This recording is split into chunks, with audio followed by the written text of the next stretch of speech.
Steel Curtain is the newest roller coaster addition at Kennywood Park. First announced back in 2018, this unique-looking hypercoaster designed by S&S Sansei Technologies broke records by including 9 inversions, and one of those elements being the tallest inversion in the world.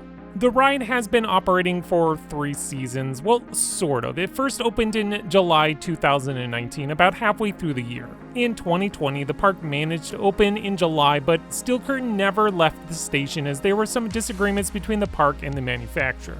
2021 and 2022, the ride has been operating more consistently, but I do believe it is closed for the entire month of October last year, and this year, it was down for a few weeks in the month of June. Basically, this all leads me to my main topic of this video. Has Steel Curtain been a quote-unquote good investment for the park? So before we get into the meat of this video, I just want to give you a friendly reminder, go hit that like button, and if you're new to my channel, subscribe. Also, you can go follow me over on Instagram and TikTok. I try to post daily content over there.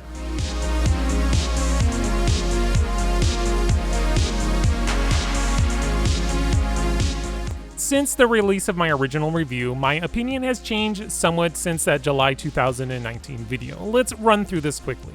Presentation, I scored it with a 9.5. Now I drop it down just a tad to 9. For an amusement park, this is pretty good presentation. I don't expect much, and all that nice details serves this coaster well. Ride intensity, my 9.5 score seems a little high, ranking it now to put it closer to an 8. Basically, there are a few strong moments of positive forces, but for the most part, most of the inversions are pretty easygoing, some even providing hang time. The strongest moments of G-forces would have to be at the bottom of the first inversion and during the helix in between the corkscrew and cutback. Fun factor is always going to be subjective. My original score was 8, it's about on point and I don't see any reason to change that score. Originality is a 10, and yes, I would still agree with that ranking. There really isn't any other coaster quite like Steel Curtain. It's kind of like a compilation of other types of coasters. You have that steep lift hill, Draken Fire dive drop, weird support structure, 9 inversions. Yeah, this is an interesting ride for sure. Ride smoothness, I said it was a 9.5, and that might be a little generous for a brand new roller coaster. 3 years later, the ride still feels about the same as it did on opening day. There's this vibration that you will feel the farther that you sit towards the back of the train. It's not a ride-killing rattle or whatnot, but it is very different for a roller coaster. Honestly, I don't know of another roller coaster that causes a vibration quite like Steel Curtain. It won't cause any pain or headaches, but yeah, it's just there. I'd say it's a 9. My new score comes to an 8.8, and depending on who you talk to, that would be a great score for the ride or maybe a little too high of a ranking.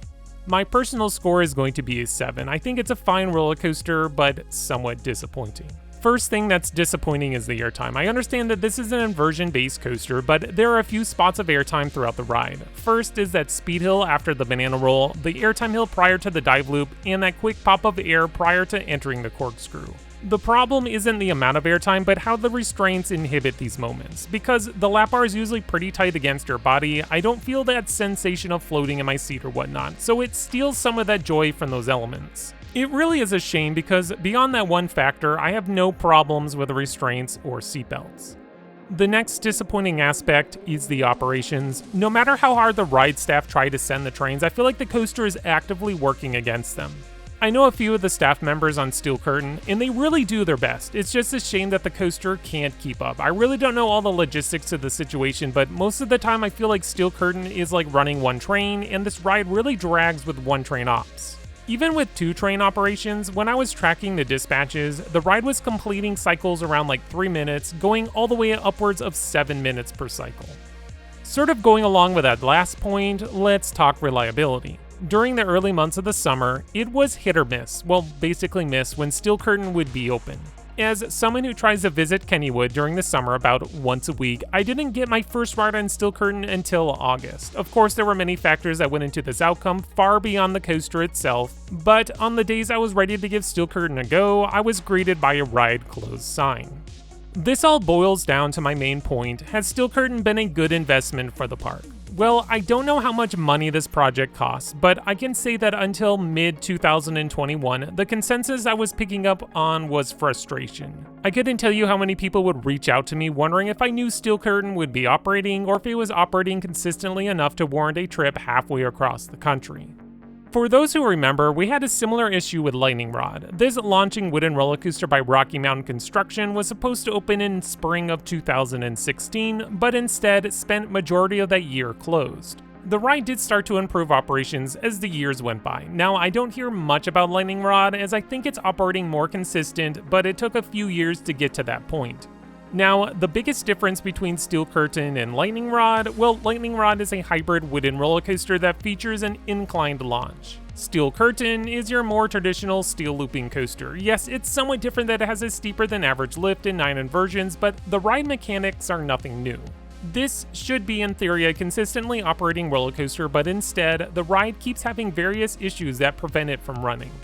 As to the reasons that kept Steel Curtain closed, well, we do know of a couple situations. First was the issues with the seatbelts and the manufacturer. Basically, S&S was trying to get all of their attractions in line with European standards. Second, I don't know to the full extent, but we have seen welding taking place on the support structures during a couple of those extended downtime. Beyond those two reasons, I've heard of a few rumors, but I have no interest in spreading rumors that I cannot back up with any shred of evidence. Plus, that's not the point of this video. The whole point that I'm trying to make right here is that Steel Curtain has experienced a higher amount of downtime than your average roller coaster. When a theme park advertises a new attraction, you expect that new attraction to be open. Now, as I said already, Steel Curtain is operating more consistent, and I think this was the first time that the ride stayed open for Phantom Fall Fest, but I could be wrong with that. Up until this point, I've been focusing on all the negatives, but let's move over to the positives. First and major point is that even with all the issues, Steel Curtain continues to be popular with park guests. There's no doubt that the general public loves Steel Curtain. Sure, this attraction has mixed reviews amongst coaster enthusiasts, but we are the fringe minority in the theme park business.